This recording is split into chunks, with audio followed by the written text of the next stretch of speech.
எல்லோருக்கும் வணக்கம். Bigg Boss season 8 Tamil. So அந்த வீடியோவில் வெள்ளிக்கிழமை மார்னிங் ஓட்டிங் அனாலிசிஸ் பற்றி தான் கண்டிப்பாக டிஸ்கஸ் பண்ண போகிறோம். இதில் பார்த்தீங்கன்னா நேற்று நைட் நடந்த ஒரு நிகழ்வை சுட்டி காட்டி மிட்வீக் எவிக்ஷன் ஒன்று பிளான் பண்ணுறாங்கன்னு சொல்லியிருந்தோம்ல வெள்ளிக்கிழமை. அது பார்த்தீங்கன்னா ஒருத்தவங்களை தூக்குறதுக்கான வாய்ப்பு இருக்குது அப்படின்றது சொல்லியிருந்தோம்.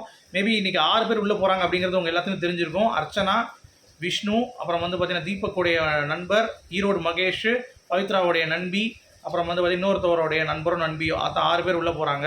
ஸோ உள்ளே போயிட்டு யாராவது ஒருத்தவங்க வெளியே கூட்டு வருவாங்களா இல்லை எப்படி அப்படிங்கிறது தெரியல. ஆனால் நேற்று நைட் நடந்த லைவில் பார்த்தீங்கன்னா மக்கள் பயங்கரமான ஒரு கொந்தளிப்பில் இருக்காங்க. விஷால் தான் தூக்கணும், அன்ஷிதா ஜெஃப்ரியாச்சும் விளையாடுறாங்க, விஷால் ரொம்ப ஓவராக பண்ணிட்டான் அப்படின்ற மாதிரி இந்த லைவ் கொந்தளிச்சிட்டாங்க.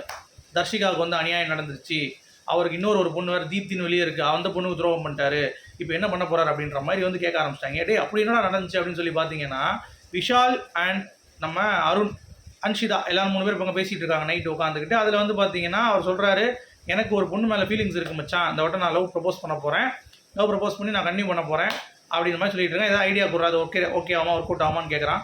உடனே அருண் கேட்குறான், எப்பட்றா அந்த பொண்ணுக்கு உனக்கு தெரியுமா அப்படி என்ன அந்த மாதிரி யூஸ்வலான கொஷின்ஸ் கேட்குறாங்க. அப்போ சொல்கிறான் அருண், இந்த மாதிரி நீ கான்ஃபிடென்ட்டாக இறங்குமாம்மா, இறங்கி நீ அதில் மெயின்டைன் பண்ண ரிலேஷன்ஷிப்பில். ஸோ கண்டிப்பாக அது ஒன்று மாற்றும், இப்போ நீ இருக்கிற மாதிரி இருக்க மாட்டேன், கண்டிப்பாக அது ஒரு சேஞ்ச் பண்ண உன்னோட லைஃப் அப்படின்ற மாதிரி சொல்லிட்டு இருக்காரு. எனக்கும் அந்த ஃபீலிங்ஸ் வந்துருச்சு மாமா, நான் ப்ரப்போஸ் பண்ண போகிறேன்றாங்க.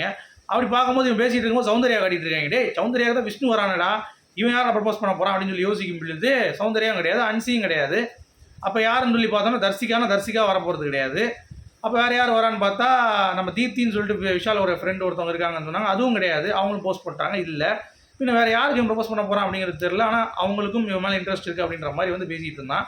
ஸோ அருணும் ரொம்ப கான்ஃபிடென்ட்டாக நீ போல்டாக பண்ணுமாம்மா பேசுகிறா, ஏன்னா இப்போ ஒரு பொண்ணுங்க தான் ஒரு பையனை நல்லா டியூன் பண்ணுறாங்க, ஸோ கண்டிப்பாக உனக்கு ஒரு ரிலேஷன்ஷிப் வேணும், ஸோ அதுக்காகயாச்சும் நீ எஃபர்ட் போடு, அதனால் நீ இதெல்லாம் யோசிக்காத, உனக்கு என்ன தோணுதோ மைண்டில் அதை பார்த்தீங்கன்னா அந்த பொண்ணுக்கிட்ட சொல்லு. இல்லைன்னு சொன்னால் நீ இப்போ திரும்பி வந்துட போகிற, இருக்குன்னு சொன்னால் கண்டினியூ பண்ணு, அந்த ரிலேஷன்ஷிப்பை கொஞ்சம் சீரியஸ் ஆக்க தான் நீ இப்படி இருக்க மாட்டே, இல்லாட்டி நீ இப்படி தான் ஒரு என்ன சொல்கிறது ஒரு ஊதாரித்தனமாக தெரிவ, நீ ஸ்ட்ராங்காக இருக்க மாட்டே, ஸ்ட்ராங்காக இருக்கணும் அப்படின்ற மாதிரி சொல்லிட்டாங்க. அதாவது இந்த மாமா டிவி என்ன பண்ணிட்டாங்க, விஷாலுக்கு பார்த்தீங்கன்னா முதல்ல ஒரு க்ளூ கொடுத்துட்டாங்க, அவன் ஃப்ரெண்டு தான் நாளைக்கு வரப்போறான், ஒரு நம்பர் சொன்னால் என்ன தெரியுமா, அந்த ஃப்ரெண்டு தான் வரப்போகுதுன்னு நினைக்கிறேன். சரியா, இப்போ கன்ஃபெஷன் ரூமில் கூப்பிட்டு சொல்லிட்டாங்க போல், இந்த மாதிரி உங்கள் ஃப்ரெண்டு யாராவது வரப்போகிறாங்க, அதை நீங்கள் பார்த்துக்கோங்க அப்படின்ட்டு. அவன் என்ன பண்ணுறான், அதை ஒரு கண்டென்ட்டாக கிரியேட் பண்ணி நம்ம லவ் பண்ணலாம் அப்படின்ற மாதிரி பண்ணுறான். ஸோ இப்போ தர்ஷிகாவுக்கு அப்போ அவன் பார்த்தீங்கன்னா அந்த ஒரு ஆசையை அவன் தூண்டிருக்கக்கூடாது. ஆக்சுவலாக அவன் கட் பண்ணிட்டான், எனக்கு ஃப்ரெண்டு தான் நீ, அதுக்கு மேலே எனக்கு வரலன்ட்டு. பட் இருந்தாலும் அந்த பொண்ணு ஃபீலிங்ஸ் நீ எக்ஸ்பிரஸ் பண்ணுன்னா அப்படி பண்ணிடக்கூடாது. எக்ஸ்பிரஸ் நீ பண்ணாத, எனக்கு இன்னொருத்தி கூட கிச்சா இருக்குது, நீ அதனால் குச்சா போயிரு அப்படின்ற மாதிரி கட்டி பண்ணி விட்ருக்கலாம். பட் அதை கட் பண்ணாமல் பார்த்தீங்கன்னா அதை அப்படியே கண்டினியூ பண்ணதுனால பயங்கரமாக மக்கள் கொந்தளிச்சு இந்த பிக் எவிக்ஷன் இவனை தூக்கி போடுங்க அப்படின்ற மாதிரி சொல்கிறாங்க. இவனுக்கு ஓட்டு பார்த்தீங்கன்னா அந்த ரேஞ்சு தான் இருக்குது ஆக்சுவலாக. அதாவது 60,000 69,000 அப்படி தான் இருக்குது விஷாலுக்கு. பவித்ரா கூட கொஞ்சம் ஓட்டு இன்க்ரீஸ் ஆகிருக்கு. ஸோ விஷால், ஜெஃப்ரி, அன்ஷிதா தான் டேஞ்சரில் இருக்காங்க.